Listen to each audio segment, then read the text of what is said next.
What is going on, my friend? You know you are listening to Real English Radio with your favorite podcaster, Tony Kaizen. This is the only podcast you need to learn real spoken English in a practical yet interesting way. And in this episode, talking about nothing number 2, I'm sure you guessed, I'm going to be talking about nothing in particular. And I'm going to try my best to speak as naturally as I can and not enunciate so much and speak so robotically. Because typically when I speak on the podcast, especially when I'm reading a script, I try to speak slowly and calmly and clearly because I know you're learning English. I know that there are tons of people of different levels listening to this podcast. So I try to make it or record it in a way that the majority will understand. But as I'm sure you know, it's not exactly my natural way of speaking. I don't speak too fast. I think I don't think I speak too fast naturally, but I definitely don't speak the exact same way I typically speak on this podcast. But anyway, I'm gonna try my best to speak naturally in this episode and be mindful of what I'm saying. So if I do say something a little bit more advanced, I'll at least try to explain it. But I don't really have any notes. I have a few things that I'd like to touch on or talk about or mention during this episode, but I'm not reading any script or any notes. I don't really know how this is going to go. But I do know that you guys seem to enjoy the Talking About Nothing episodes. Back when I was working on Life in English, those were some of the episodes with the most downloads. Um, and even in this podcast, Talking About Nothing number 1 has a lot more downloads than many of the other episodes. So I figured, why not? I might try to do this once a week or once a month or twice a month or just more consistently because I think for you, it's good to hear how I really talk and kind of challenge yourself to understand real spoken English. And also, it's good for me because it's always been a challenge for me to express my ideas without preparation or speak off the cuff, which is the same thing. To speak off the cuff just means to speak without thinking about what you're going to say or without having prepared first. You just say whatever comes to mind and try to make yourself understood. So, speaking off the cuff has always been challenging for me because I guess the majority of my adolescence, I didn't really talk much at all. You know what I mean? Or I would only talk to my friends, but I would never have to express myself in the way I'm doing it now. I would never do public speaking, or and if I had to, it was always like a disaster. And I know that it's just a skill. Like the more you do it, the better you get at it. And I think improvising when you speak is the same thing, which is why I'm always telling you speak English every day and you'll get better at speaking English because it's just practice. So these Talking About Nothing episodes, I think, are good for that. And one thing that I really wanted to talk to you about today is, or I guess one thing I wanted to encourage you to stop doing is arguing with fucking stupid people. Like if this is something you do often, you gotta stop, bro. Do not argue with fucking stupid people. Now, what do I mean by stupid people? I mean people who are not thinking critically, people who make every decision in life based on the way they're feeling at the moment. That's stupid. You know, I don't mean any disrespect to anybody because I'm stupid at times. I'm human, right? I'm just saying you don't want to argue with somebody that's clearly stupid, clearly not thinking critically about what they're saying, clearly doesn't even know what they're talking about. Because to talk as if you know what you're talking about when deep down you know you have no clue, that's stupid, bro. You don't want to argue with people like this. And the reason I wanted to talk to you about this is because it seems more common than ever because of social media. I'm not saying social media is the reason we do this because we definitely did it before social media. It's just now it's easier than ever because you have access to thousands or millions of people online. So if you go to the comment section of any video, especially viral videos or polemic videos, controversial videos, anything on YouTube, just spend a few minutes going down the comments and you see all these fucking just people who have no idea what they're talking about, but want to think of themselves as experts on the topic and want to feel like they've won an argument with a complete fucking stranger on the internet. They just have to get the last word and show you that they're right and that you're wrong and you're dumb and they're smart. You don't need to waste your time arguing with people like this, bro. I saw recently a video on TikTok. This guy was talking about the same idea. The reason you shouldn't argue with stupid people, because there are literally some people out there who are incapable of grasping certain concepts. They just don't have the level of intelligence necessary to have certain debates or conversations. It's like they're literally not intelligent enough. And that sounds rude. That sounds disrespectful to some people who are more sensitive, right? But it's kind of the truth. And the example he gave in his video was like, imagine you're talking to somebody and you want to discuss or debate a hypothetical situation. There are literally people who can't do it. They're incapable of doing it. So I might say, imagine you had cereal for breakfast this morning. And that person responds and says, but I didn't have cereal this morning. It's like, I know you didn't have cereal. I'm just asking you to imagine it hypothetically. In a hypothetical situation, you had cereal this morning. But I didn't. I didn't have cereal. So what are you talking about? There are literally people out there like that who can't grasp the idea of just theoretically this thing happened. Hypothetically speaking, this happened. You know what I mean? Try to put yourself in this hypothetical situation to see something from a different perspective. They can't do it. Their brains won't let them do it for whatever reason. So you shouldn't argue with somebody like that. If it's clear, if you get into a discussion with somebody and it's clear that they're not thinking critically, it's clear that they're incapable of seeing something from a different perspective, it's clear that they're not interested in listening to what you have to say, like, don't waste your time, bro. You have nothing to prove to fucking strangers on the internet or strangers in the street, even your own family and friends. Because sometimes it's family and friends, right? That you get into these arguments or disagreements with. A lot of times, like politics is a great example. I think that's where we see the least amount of critical thinking, generally speaking, right? You have a political discussion with most people, it gets emotional, like really, really quickly. Like really quick. It goes from this is what I think to this is what I know and believe. And when it comes to politics, none of us know anything. When it comes to life, none of us know anything for sure. And you just find, especially with politics, people speak with such conviction. Like they know what the truth is and they know what's right. And anyone who disagrees is the fucking enemy and they're stupid and they're wrong. Because these people aren't thinking critically. These are the kind of people who believe that they are their thoughts. They identify with their thoughts and their beliefs, and they think that it's one and the same. But it's not. You are not your thoughts. You are not your beliefs. Like, what you believe can. You used to believe that there was a fat white man with a gorgeous beard in a red velvet suit that would fly around the world with reindeer dropping presents down the fucking chimney. As a kid, you believed that. Imagine if a grown-ass man or woman actually believed that's how presents arrive at our houses and under the tree. Imagine. Like, what the fuck is wrong with you? You know that's not real, right? But a kid believes that. Is the kid stupid? No, the kid just believes something that isn't true.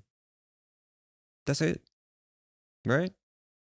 You used to believe that there was a fucking fairy that would, you would leave your tooth under your pillow, actually thinking a fairy's gonna come see me tonight and leave money under my pillow. Why the fuck would she give you money for your teeth, bro? It doesn't even make sense.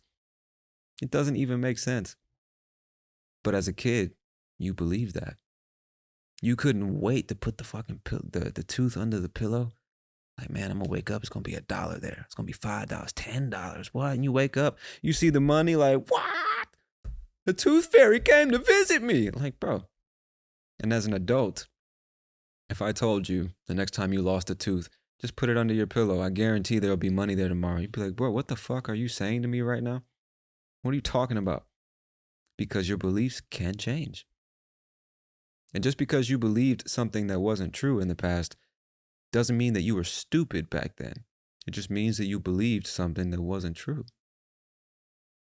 So I think when you learn to think critically, you learn to separate yourself from your thoughts and beliefs, and you understand that all of us are human. with faulty logic, and we try to invent answers when we don't know the answer because it makes us feel safe and secure.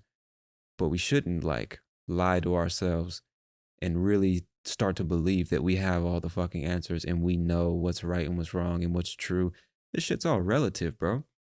So to sit and argue with somebody and get mad and offended and triggered because of what somebody else believes or thinks, like, it doesn't make sense, bro. Especially when most people aren't thinking critically. So you might want to have an intellectual debate or conversation with somebody, and they're just incapable of separating themselves from what they believe.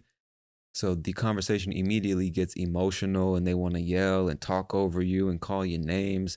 They don't want to hear what you have to say or consider your perspective. That's a stupid human being. Why would you waste your time arguing with somebody like that? There's no winning an argument like that. If you allow yourself to stay in that place with that person, then you get emotional and you degrade yourself and you stoop down to their level of stupidity. Like you're just two fucking animals. You know what I mean? I don't know. Maybe I'm being harsh. But it's just like, bro, time is finite, dog. Why would you waste it arguing with stupid fucking people who clearly, and when I say stupid, I mean somebody who doesn't want to learn. That's stupidity. Somebody who refuses to learn. I guess that's the definition of a stupid person, right? Because we're all ignorant to certain things. But to learn is to cure yourself of the ignorance. So when you refuse to do that, you choose to be ignorant, you choose to ignore the truth, that's fucking stupid, you know? And there's no reason to argue with somebody like that. There's no winning. You're just wasting time. You're only losing time and self-respect by sitting here trying to convince this ignorant person that what you're saying is true. Or even if you're not trying to convince them that what you're saying is true, just trying to convince them to see things from your perspective, and they're clearly refusing to do that. Like, bro, move on. Right? It's a free world. Well, I can't say that. Some countries maybe not so free to think and believe what you want. But you get my point. You get my point. It's like, man, think whatever you want, believe whatever you want. Even I don't know everything. Even I don't have all the answers. And once you can accept that about yourself, I think you're much more open and accepting and patient with other people who clearly don't know what the fuck they're talking about. You know what I mean? Because most people get their information and their news from social media, which is just a bunch of other human beings who are capable of lying and deceiving and spreading misinformation and disinformation. So maybe you trust the source from which you get your news and information, but it doesn't mean it's correct, right? Like, just because you trust them doesn't mean they're incapable of lying to you. So maybe you're being lied to and you just don't know it. Maybe. I'm just saying it's possible. And once you understand that, I think you take yourself and your beliefs a bit less seriously, because it's like, this is what I believe, but I could be wrong. So there's no reason for me to feel attacked when somebody tells me that what I believe is wrong or stupid or strange or weird. It's like, that's fine. That's what you think. The beauty of life is I get to decide what I think and how I live, you know? And that requires me to let you decide what you think and what you live. Because I don't fucking know. You don't fucking know.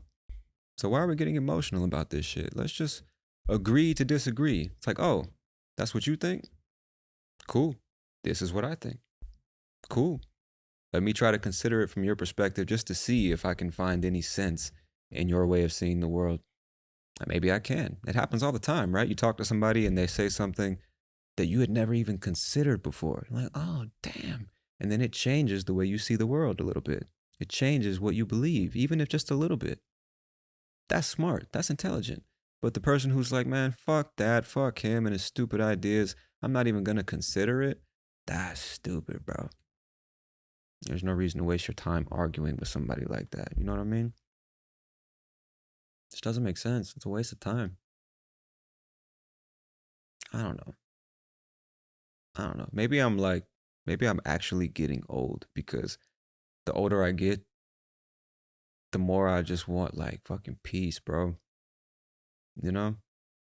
And oftentimes that requires you to just let go of what you can't control. I think that's how you find peace.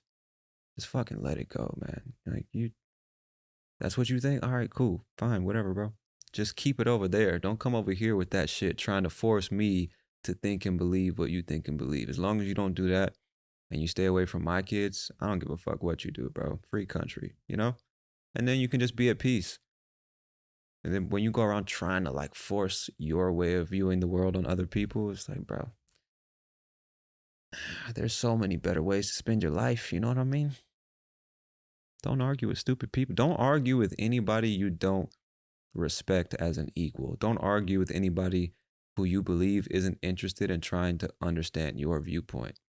Once they've made it clear they're not trying to do that, just end the conversation, bro. Go watch Netflix or something. You know what I mean? It's a better use of time. What's also a better use of time, sticking with the topic of people, is like also for relationships. Like there's no reason to stay in a relationship when it's clear it's not serving your best interest or the best interest of the couple, both of you, right? No reason to stay with somebody longer than you should.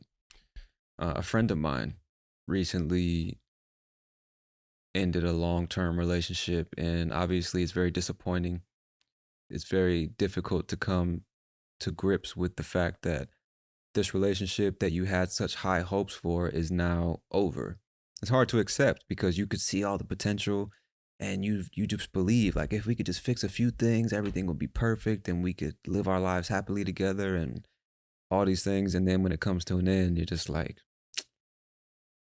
so disappointed. And disappointment comes from expectations, right? So you had these expectations, and a lot of times we'll stay in a relationship because we expect things to get better or we believe things can get better. And we start to tell ourselves these stories, or we ignore all the negative and try to hyper focus on the positive to convince ourselves that staying in the relationship is the right thing to do when we know it's not. Like, you know when some shit's not working, right?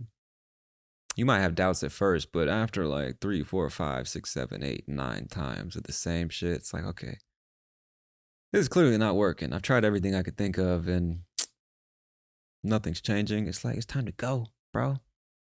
Because you're not getting time back.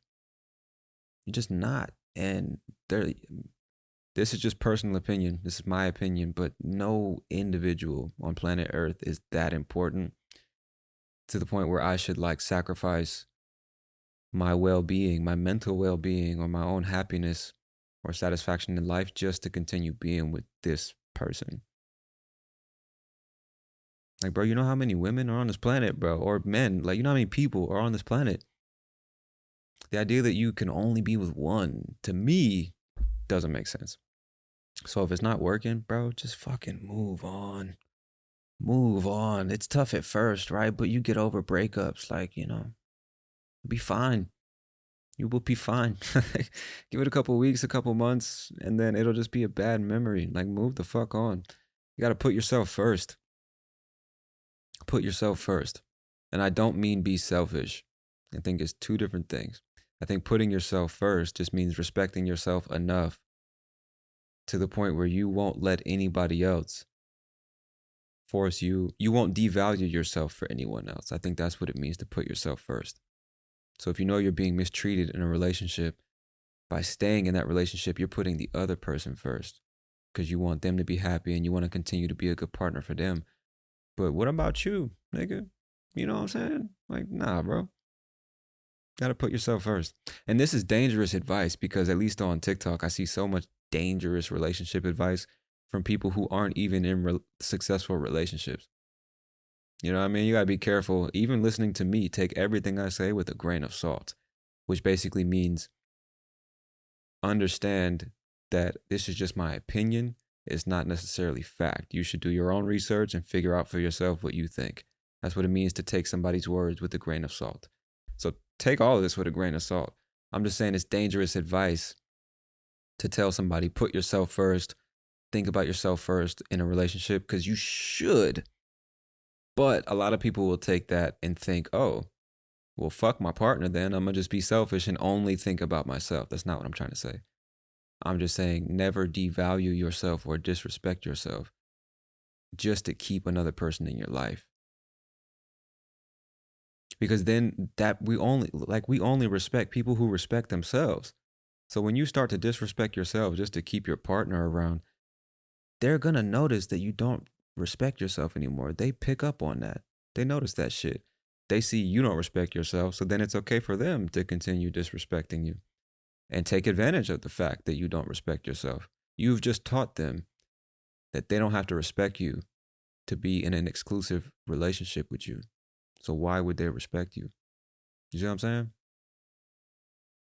Fuck that, bro. It's dumb.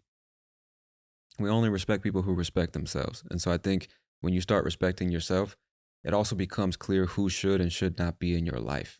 And it becomes much easier to just kind of get those shitty people out of your life. I know it's hard because sometimes it's like your mom. Sometimes it's your brother. Sometimes it's your boyfriend. You know, it could be your best friend. It could be anybody close to you. But hey, man, they gotta go. They gotta go. You feel me? Time is short, and I just don't see any real reason to spend it with people who don't respect you or love you or appreciate you. Like, just be alone, bro. It's not that bad. Like, being alone is not that bad. It's actually fucking great. And I think the more time you spend alone and the more time you spend getting closer to yourself, trying to understand yourself really and be a friend to yourself really, like, you almost lose patience for other people. You know what I mean? It's like, I'm just so good chilling with myself. I don't even really need company all the time. Obviously, we still want it. We're social animals, and being by yourself all the time is also not good. But I'm just saying, I think a lot of people stay in relationships because they're afraid to be alone, not because they want to be with that person. And I could be wrong, but I see a lot of that.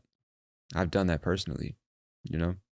And sometimes you just gotta fucking rip the band-aid off, bro. Just get it off and fucking move on. The wound will heal, okay? It will heal. And if you're feeling that way, if you're even thinking like, man, I don't know if this relationship is for me, you're feeling those doubts, it's like that needs to be addressed. Don't ignore that shit, bro. Red flags are red flags for a reason. So if you're seeing the red, I'm not saying that every red flag is a reason to leave the relationship. I'm just saying that, you know, if a red flag pops up, like, address that shit. See what's going on there. Don't ignore it. Don't run from it. You know, don't say, oh, it's fine. Everything will be all right. Fuck that, bro. Because you're going to pay for it later. You feel me? So, no, man, if it's a problem, address that shit. And put yourself first, man. Love yourself. Focus on yourself. And I've found just on my own, if you can call it self-improvement journey or personal development journey or whatever, just trying to grow and learn as an individual, I find that the more you invest in yourself, the more you love yourself and put yourself first, like, the better people you attract into your life, because your standards rise a little bit. Your standards get higher than they were before. So you just have no tolerance for people who don't have the same level of respect that you have for yourself. Things get simpler. You know what I mean? Because it's easier to identify people that you know shouldn't be in your life, or people that you know are just a waste of fucking time. You know what I'm saying? Having a girlfriend is not that important, bro. Sex is not that important, bro. It's like, it's great and everything, but it's just, when you think about what's meaningful, when you're like 95 on your deathbed, are you going to think, man, I should have fucked more girls? Ladies, are you going to think, man, I should have fucked more guys? That would have made my life so much more meaningful, right? I should have dated more men, or I should have dated more women. Like, maybe. I don't know what you think. But nah, bro. No, that's not even the right way to say it. I should have fucked more people who didn't meet my standards. Like, I should have fucked more girls who didn't meet my intellectual or emotional or relational standards. Like, for real? Of course not, bro. Of course not, because it's not that important.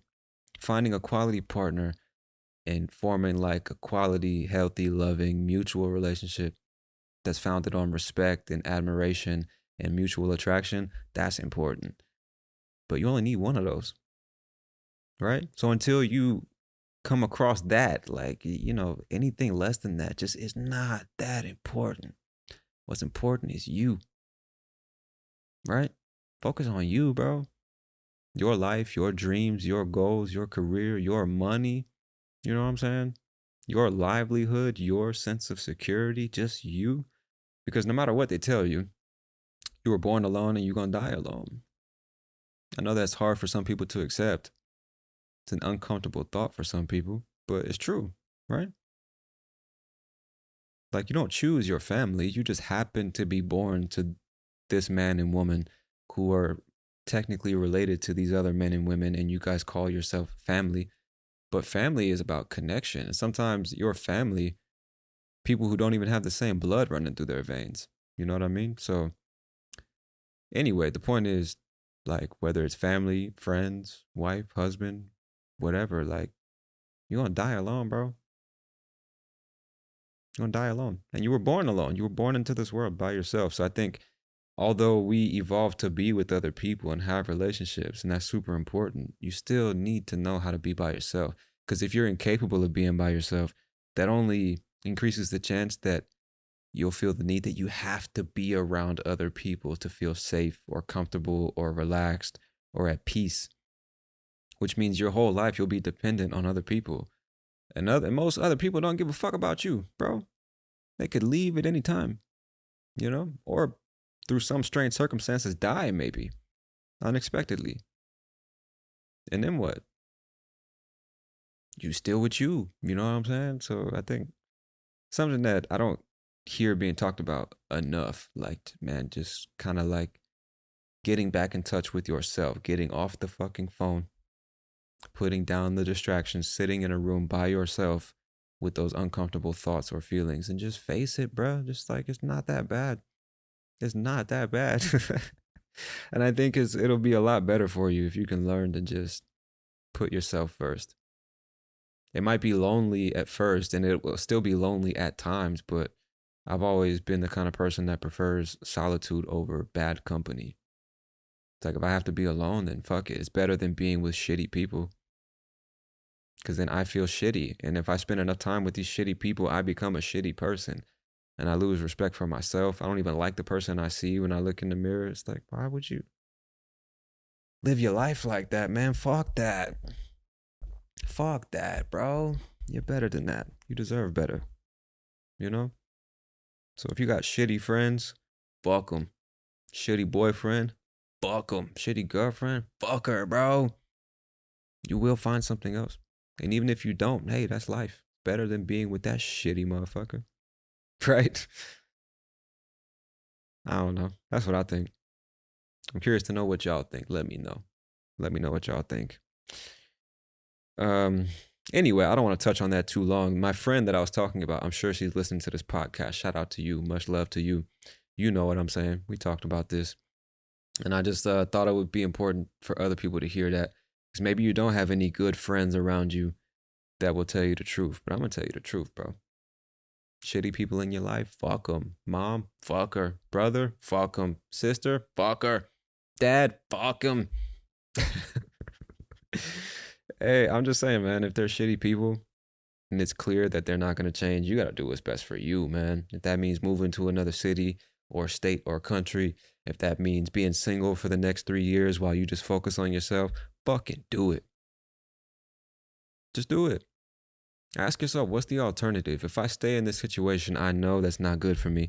I know it's not going to help me get to where I want to be. What would life be like in 3 years if I stay in this situation? And just ask yourself, is the vision you see, is what you envision good or bad? Is it positive or negative? And be honest with yourself. And if it's negative, fuck them. Move on, bro. Life is short, man. And I think what we do as a group more than anything, what has become a cultural norm, is just waste time. It has become so normal and commonplace to just waste time on shit that's not important. Whether it's people or jobs, fucking certain activities, whatever it is, just doing shit that's like, what? It doesn't serve you, bro. It doesn't help you in any way. I'm sorry if I'm rambling at this point. I could talk about this for fucking hours, especially if I'm talking to somebody else who has their own opinions, because it's interesting to talk about, I think. Psychology, relationships, the decisions we make in life and why we make those decisions. You know what I'm saying? It's very important because, man, all you have is your decisions in life. Whatever you choose to do, that's the only thing under your control at all times, is what you choose to do. And sometimes we consciously or unconsciously choose to do stupid shit and waste so much time. And then 5 years from now, we look back and say, damn, why am I not where I want to be in life? Why am I so sad? Why am I feel so empty or so alone? Because you never spent time doing what's actually important, bro.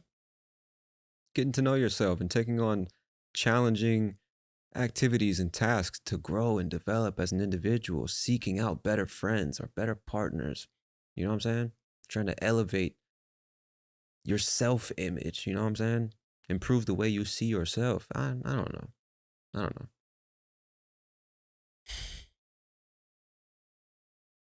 I don't know. I just think a lot of us walk around unnecessarily miserable when we don't have to be. You could wake up tomorrow and just choose to do things differently if you really wanted to. And maybe you've just been telling yourself this story that you can't. For this reason, I could never get that girl. I could never get that job. I could never go to that place. Bullshit. Bullshit.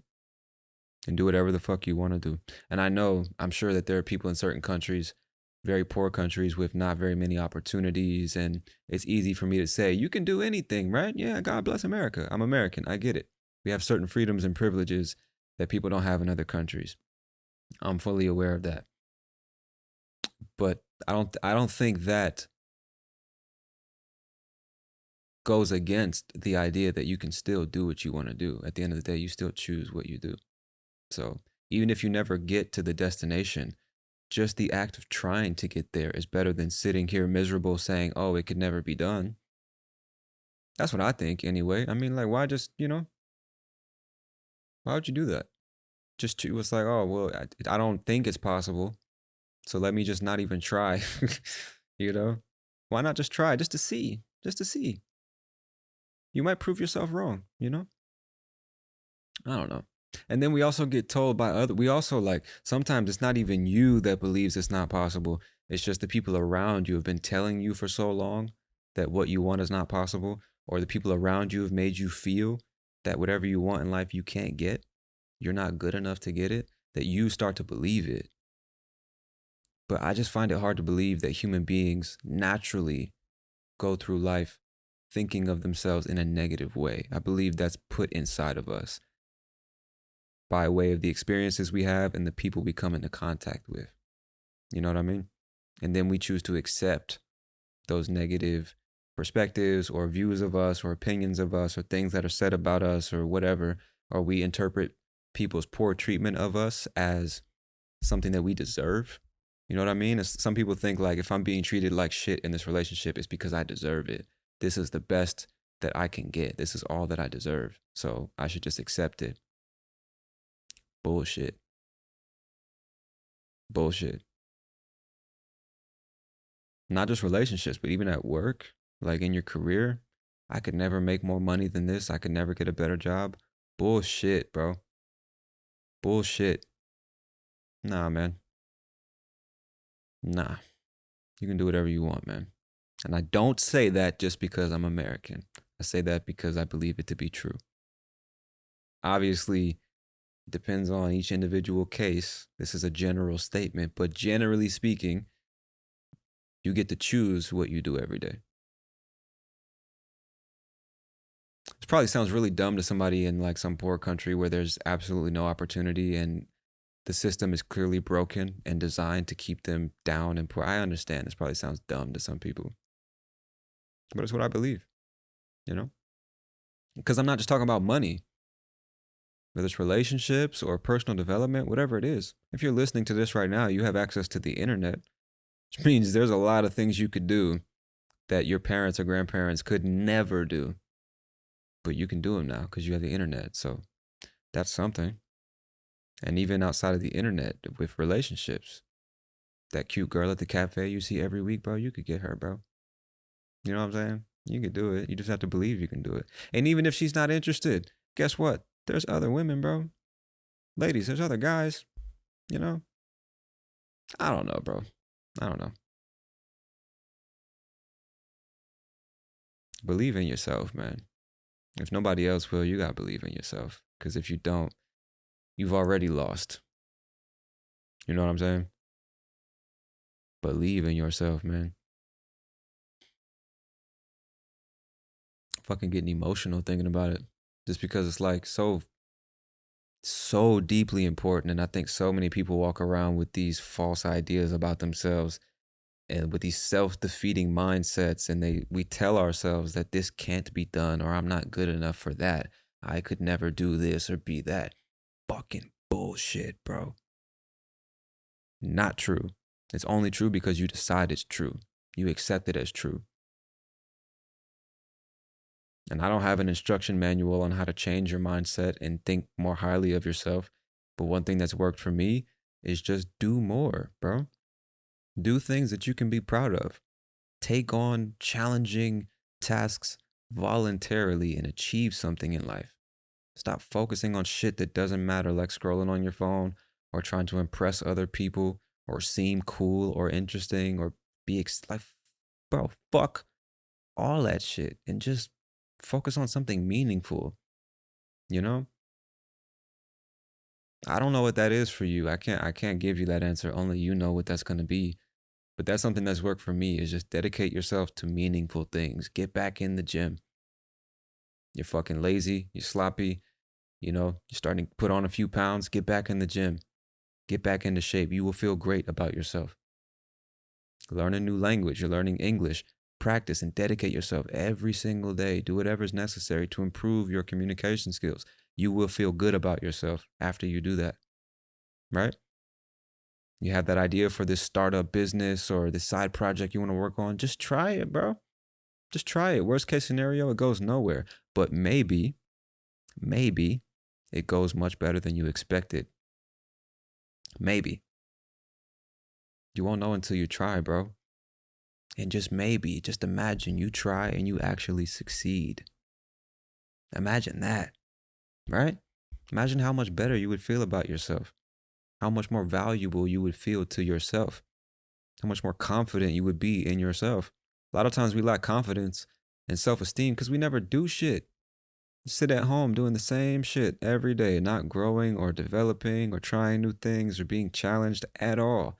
And we sit and scroll on our phones at this artificial reality that we call social media, and we think everybody else is living such a fantastic, successful, happy life.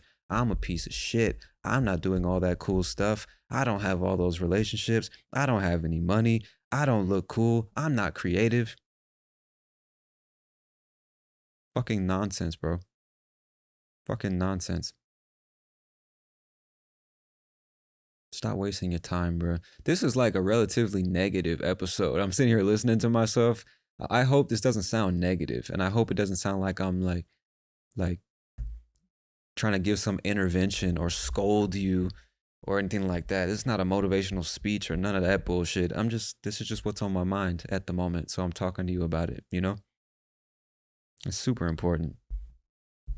Now more than ever, because the next generation, Gen Z, for example, these kids are fucked, bro. Like, parents aren't talking to their kids. These kids don't know how to process this fucking tidal wave of information that they see on social media every day. They have such a distorted perception of what life is and what's truly important and what's meaningful and what they're actually going to care about when they get to 30, 40, 50, or 60. These kids are in danger, bro. These kids are in trouble, and nobody's talking to them. Or the wrong people are talking to them, and they don't know how to think critically for themselves to distinguish real shit from bullshit. And these kids are the future. So I guess that's why I'm so passionate about it, because like I didn't have anybody talking to me or teaching me what was important or right or wrong, and I just had to kind of learn for myself. I'm still learning every day. And I just think, like, man, if I could go back to 8 or 9 or 10 or even 16 or 18, and somebody could tell me a lot of the stuff I know today, it would just save me so much time and energy and effort and emotional distress and frustration and all this unnecessary negativity. I could have saved myself from all of that. So if I could tell you something that nobody's told you before, then that's fantastic, I think, Also, another reason that you should be talking to different people on a regular basis. That's one of the things I love most about my job, is I get the opportunity, I have the privilege of talking to people from literally every continent, so many different countries and cultural backgrounds and different ages and professions, and every individual has their own way of looking at life. And everybody knows something you don't. I think by talking to different people, you give yourself the opportunity to learn stuff that you never could have learned otherwise, or that might have taken you decades to learn. But through a simple conversation, just being open to somebody else's way of viewing the world, you can learn so much. Even about yourself, you can see yourself in different ways based on the way other people see you,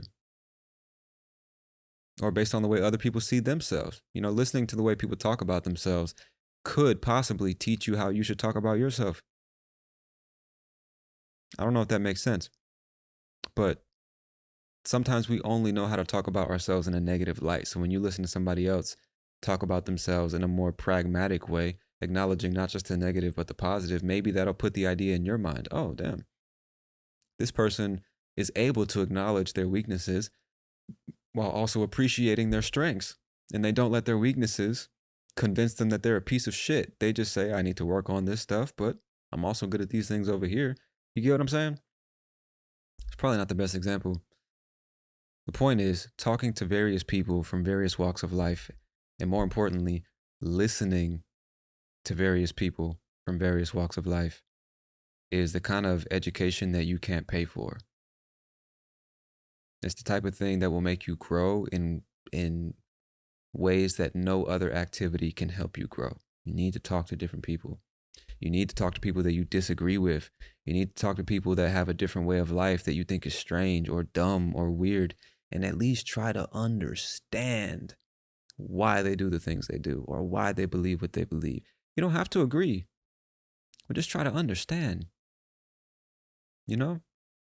You need to constantly broaden your horizons and get an increasingly clear view of this game we call life and this habitat we call Earth. Like, you know what I mean? If you're just fucking stuck in your own head with this tunnel vision and you're only going through life considering what you think and believe and what you see and hear, you're at a distinct disadvantage, bro, because again, you don't and you couldn't possibly know everything.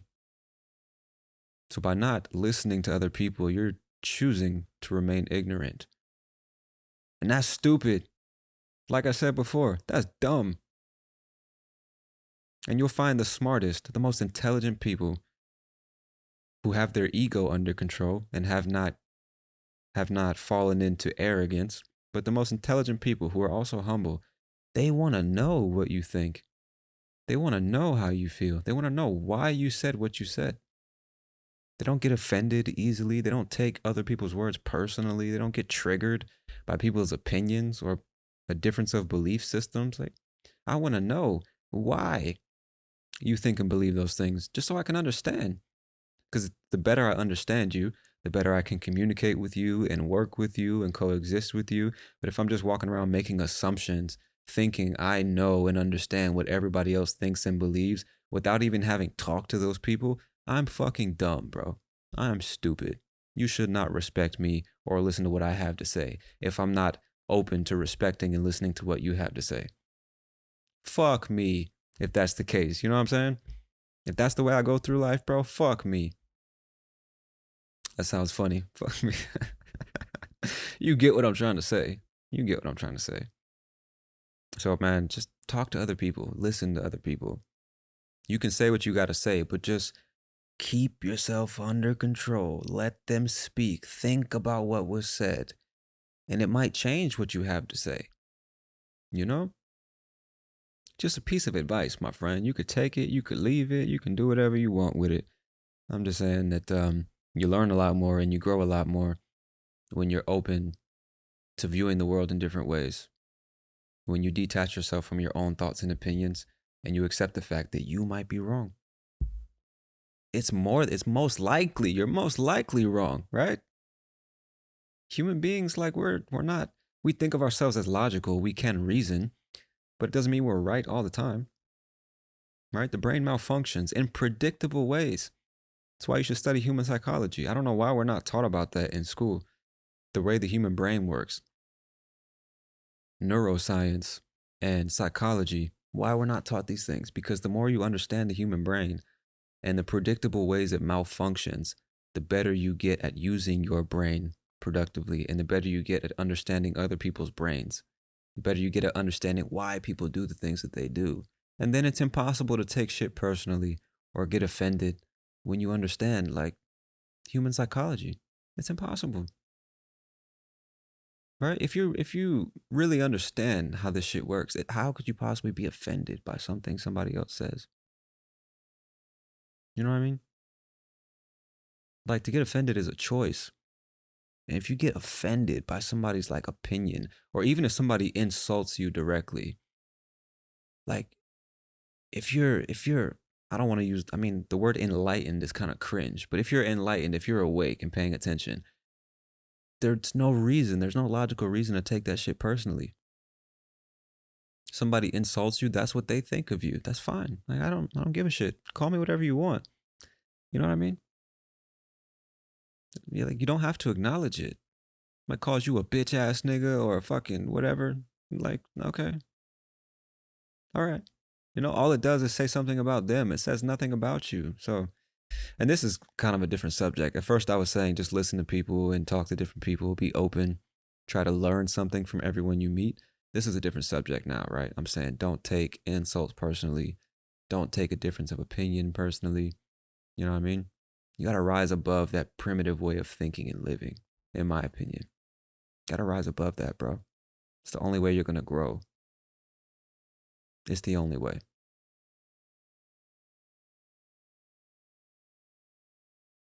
I don't know.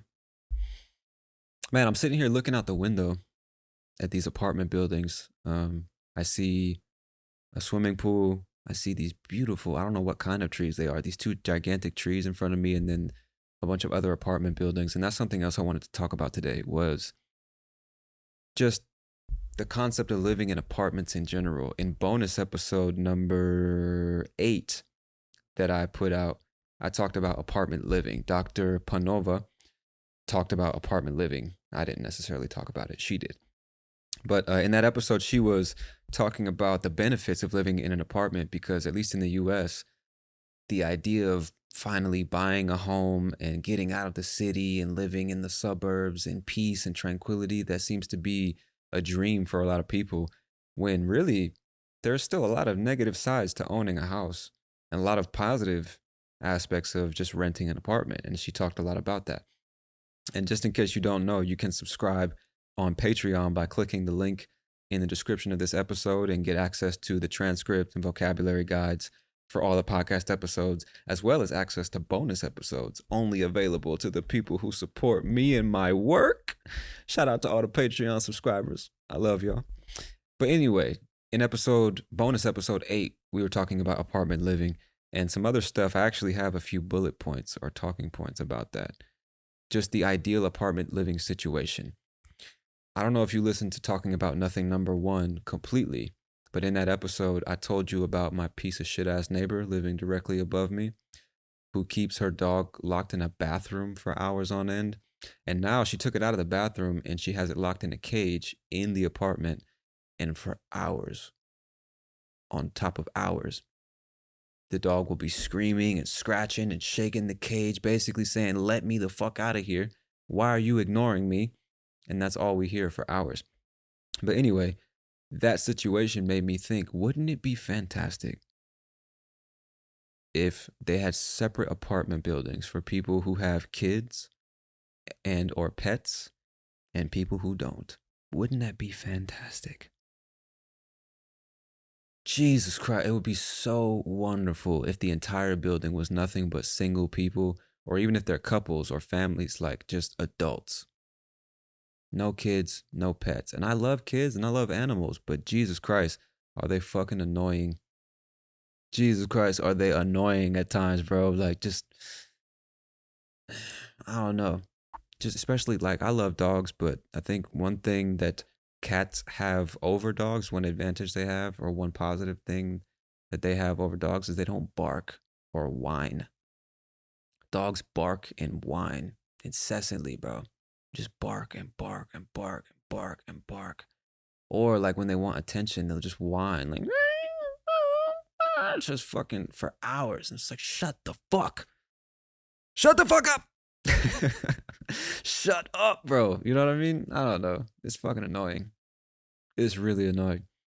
And so when I hear that shit for hours on top of hours, or like she has a dog and like two or three kids, and I won't speak about how she's raising the kids because everybody's free to raise their kids in the way they want. But she is not the type of person that raises her kids to control themselves or consider the greater context of a situation. And what I mean is, if you're on the third floor and you have hardwood floors in your apartment, naturally, just speaking for myself, I would think, oh, there's people below me. I shouldn't let my kids jump up and down and run around and throw objects and drag them across the floor because the people below me are going to have to hear that shit all day, every day. What the fuck? I just try my best to consider people around me. I've always kind of been that way. I know most people, shouldn't say most, a lot of people aren't that way. I try to be that way. And so when these fucking kids are screaming at the top of their lungs, just running around, being kids, I mean, that's what kids do. I understand. But like, bruh, if you're an adult in an apartment on the third floor, it's like, have some fucking respect and consideration for the people around you. You don't play music as loud as you possibly can at 3 o'clock in the morning. Niggas gotta work, bro. It's Tuesday night. Niggas gotta go to work in the morning. What are you doing? You know what I mean? You got hardwood floors. Why are you letting your kids from 8 a.m. to 12 p.m. jump around and fucking scream and throw shit on the floor? It's like, you got neighbors, bro. What are you doing? Am I tripping? Like, I don't think I'm tripping. I think that's just common courtesy. Common courtesy for your neighbors, respect for the people around you, right? So it would be fantastic if there were apartment buildings, you may not have kids or pets in this building because we like silence after a certain point. And sometimes with kids and pets, silence just isn't possible, right? They're kids, they're animals, they make noise. Adults make noise, but adults at least have the life experience, or should have the life experience, to at least be aware of the idea of other people having to put up with our noise. And so maybe we consider them and make less noise. Kids don't do that. Animals don't do that. So if we could just put all of them over there in that building, you know, and that way people who also have, like, people who have pets will probably be more understanding if the people above them have a pet that's making a lot of noise. Or if I have kids, I'll probably be more understanding if my neighbor has kids that are making a lot of noise. But if I don't have kids or pets, bro, I don't want to hear that shit. I don't want to hear that shit, bro. Just have a designated building for them. Everybody's happy, you know?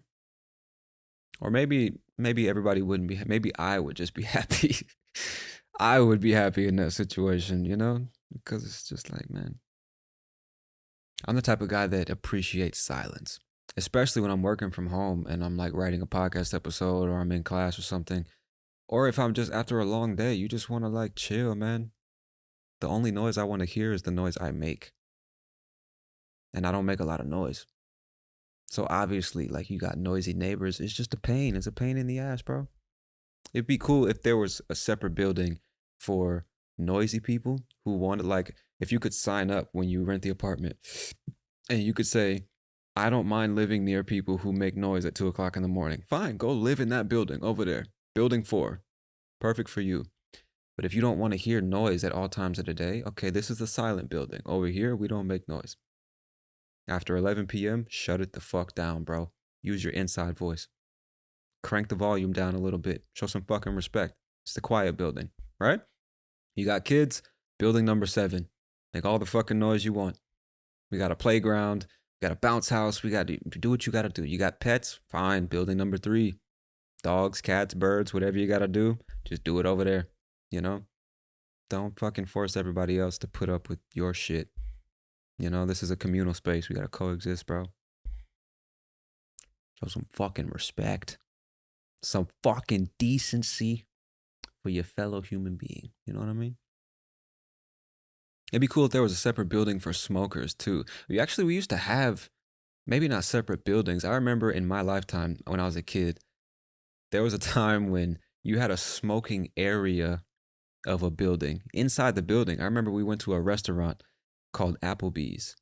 I'm pretty sure they still exist. I'm pretty sure they're still in business. It's just a typical family restaurant here in the States. And I remember distinctly walking into the restaurant and they would ask you, if I'm not mistaken, which section you want to sit in. And if you wanted to smoke, they would put you in the smoking section of the restaurant, even though it's right next to the non-smoking section of the restaurant. It's like we're still in the same room. How the fuck you have a smoking section of a room, bro? I never understood that. Even as a kid, it made no sense. It's like I can still smell all this smoke. I'm inhaling it. And just in case you don't know, like we call that secondhand smoke. Secondhand smoke is when you're around somebody that's smoking and you are also inhaling the smoke.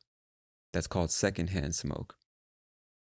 And a lot of people die from secondhand smoke, right? You can get cancer. You maybe never smoke a cigarette a day in your life, but if your partner or your parents or just everybody in the area is always smoking, you're also inhaling that smoke and you can get lung cancer, emphysema, and all this other crazy shit. That's secondhand smoke. And it would be cool if they had a building for smokers too. You know? Like why don't they have that? Because you don't always want to step outside to smoke real quick. Like smoking, being in a relaxed position on your couch, watching TV, and you could just enjoy a cigarette or enjoy a nice joint or a blunt or something like that. That's cool. Why do I have to go outside? So if there was just a building where everybody in this building smokes, people who smoke don't mind the smell of smoke. Non-smokers hate the smell of smoke in most cases. Like most people who don't smoke cigarettes hate the smell of cigarettes. But I find that most cigarette smokers actually like it. I like it, you know? So if somebody else is smoking, even if I'm not smoking right now, we're both smokers. So I don't mind the smell of smoke coming through my air vents and shit like that. It's fine. I smoke too. That's a normal smell for me. So there should be separate buildings for people who have pets, people who have kids, people who want to make noise whenever they want, people who prefer silence the majority of the day, people who smoke. That would be fantastic. And you can't call that discrimination, bro. We would make buildings for everyone. That'd probably be problematic. You can't include everyone. That's impossible. But you get what I'm trying to say, right? You know? That's a good type of discrimination, I think. Sometimes discrimination is good, you know? And discriminate also, like, it depends on the type of discrimination, because even like ladies, if a dude approaches you on the street and he's trying to get your phone number and you reject him, that's discrimination. Right? You're saying, nope, you're not my type, not interested. I prefer not to date dudes like you. And it doesn't really matter what the reason is. Maybe you're into whatever you're into. He is not that. So you're discriminating, right? Fuck you. Get away from me. I got a boyfriend. Right? That's discrimination. Nothing wrong with that.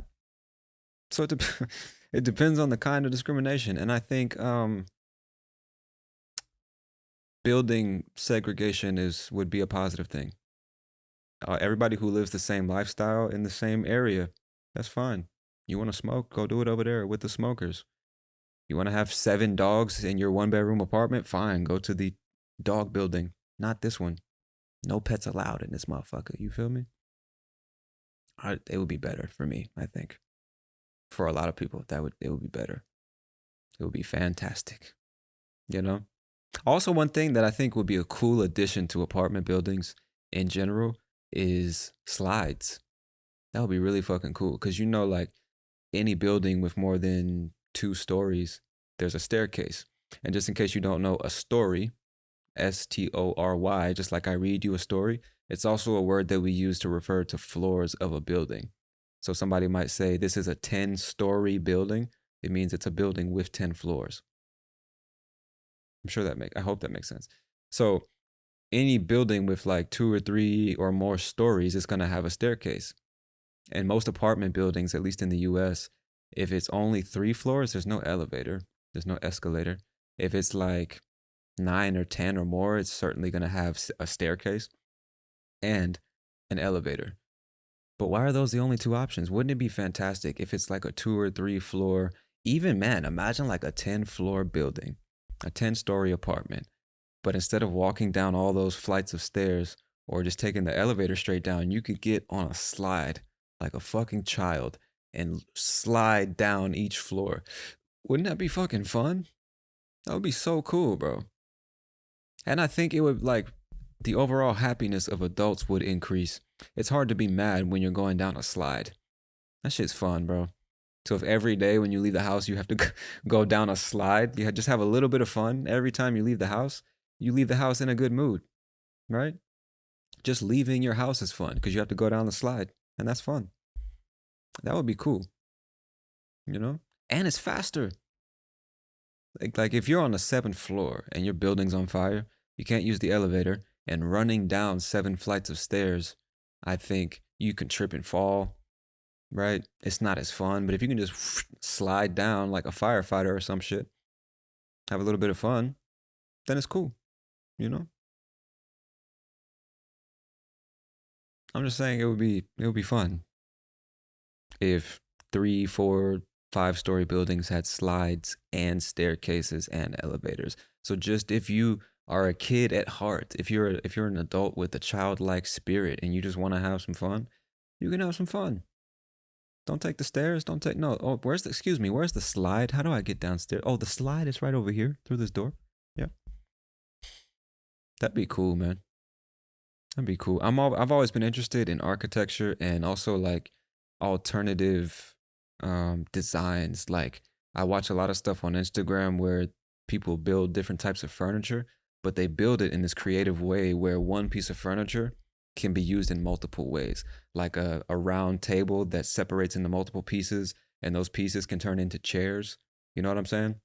Or like a shelf on the wall, you can fold it down and it's a shelf, and you lift it back up and it's a piece of artwork. Like multi-use furniture that was designed in a way to look as if it's one piece, but it can be transformed into something else. I love shit like that. It's so cool. So cool. And I just wish that I understand the reason that you have to build like all the apartments the same exact way. It's for business purposes. Like it's much difficult. No, it's much more difficult to sell 15 different kind of products than it is to sell one. It's hard to get good at selling 15 things, or it's harder to do that than it is to sell just one thing. You want everything to be exactly the same price, keep it streamlined. You know how much money you're going to make this month. You know how to sell this kind of apartment. You know who would rent this. You know what I'm saying? From a business perspective, there's obvious reasons why everything has to be uniform and identical, or at least similar.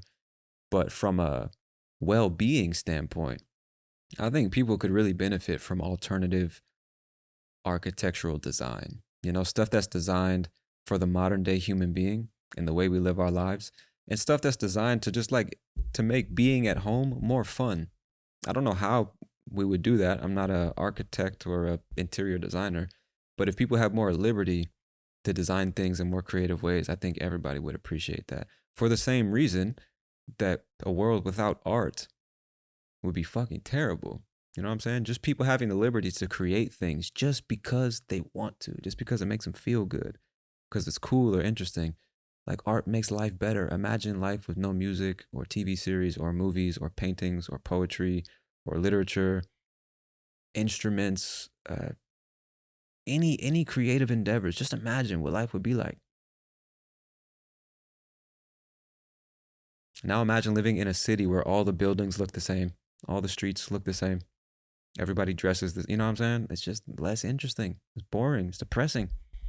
Need some self-expression in this bitch. You feel me? I don't know. And I think one simple way to do that, put a slide on the side of every building. So if you want, you can go down the slide. I don't know. I think it'd be kind of cool. Also, another idea that I'm not sure it would be cool, but it sounds interesting, is a Rate My Neighbor app. Wouldn't it be cool if, like, when a new neighbor moves into your building or onto your street, you could at least see some kind of history of what type of neighbor they were in the last place they lived. If they're the type of neighbor that has a bunch of pets, a bunch of dogs that are always fucking barking and shit, or if they have kids that are too loud, or if they play music all the time at late hours at night and stuff like that, if you could just at least know that about them when they move in, that'd be kind of cool. Or if you could even vote, right, based on your history and what your other neighbors have said about you, everybody in your new building is going to vote on whether or not you can stay there. Obviously, that wouldn't work because people could vote no. You can't stay here for all kinds of reasons. You could be an exemplary fucking citizen, and just because you're black or white or a woman or a man or short or from a certain state or you speak a certain language or you dress a certain way, people always find reasons to discriminate or say, fuck you. I think that's human nature. So I know the idea wouldn't work, but it would be interesting if you could leave reviews on your shitty neighbors so that it's harder for them to move into new places, and that would incentivize them to stop being shitty neighbors. You know? I just can't stand inconsiderate people, bro. It's like a pet peeve of mine. Somebody who doesn't consider the people around them before they take action. I'm not saying be a people pleaser because you can't please everybody, but just like obvious stuff, like sitting on the fucking bus. There's 40 people on the bus, and instead of buying some headphones and listening to music by yourself, you turn up the volume on your phone so that everybody on the bus has to listen to your music until they get off the bus. What the fuck are you doing, bro? That type of shit. You know what I'm saying? Or the person, like, we're in a doctor's office in the waiting room. Your phone rings. Instead of stepping outside to take your phone call, you want to talk on the phone like this so everybody has to hear your conversation? Oh, what? That's 'cause she did what? What? What the fuck are you doing, bro? Shit like that. Bro. Irritates the fuck out of me. I can't stand inconsiderate people like that. You know what I'm saying? That shit grinds my fucking gears. You know what I'm saying? I hate shit like that. Like, man, you don't have to be a people pleaser. I'm not a people pleaser. I used to be, but I'm not anymore. I don't live to please other people, but I still try to have take basic consideration of the people around me. You know what I mean? Maybe this would inconvenience everybody. Maybe me playing my music is loud. Maybe not everybody on this bus wants to hear the music that I'm listening to. Maybe, right? Maybe there's a possibility. I don't know, bro. I don't even know why I'm talking about this. How long have we been here? It's been an hour already. That's what happens when you talk about nothing. The time flies. But I guess, my friend, that'll be it for this episode, man. I'm going to go ahead and get out of here and get some lunch. I'm in the mood for pizza, so I think that's what I'm going to get today. But I hope you've enjoyed this ramble session of me talking about nothing for the second time on this podcast. There will certainly be many more, so be out on the lookout. Be out on the lookout for that. That doesn't make sense. Don't say that. Be on the lookout for that, which basically means I want you to be expecting that, right? Imagine as if you're waiting for something to appear on the horizon and you're scanning the horizon, looking for it. You're on the lookout. You're looking outward and waiting, expecting something to appear. That's what it means to be on the lookout. So be on the lookout for more episodes of Real English Radio, more editions of talking about abso-fucking-lutely nothing. But that's it for now, my friend. As you already know, this is Real English Radio. I am your host, Tony Kaizen, and I'll talk to you soon. Peace.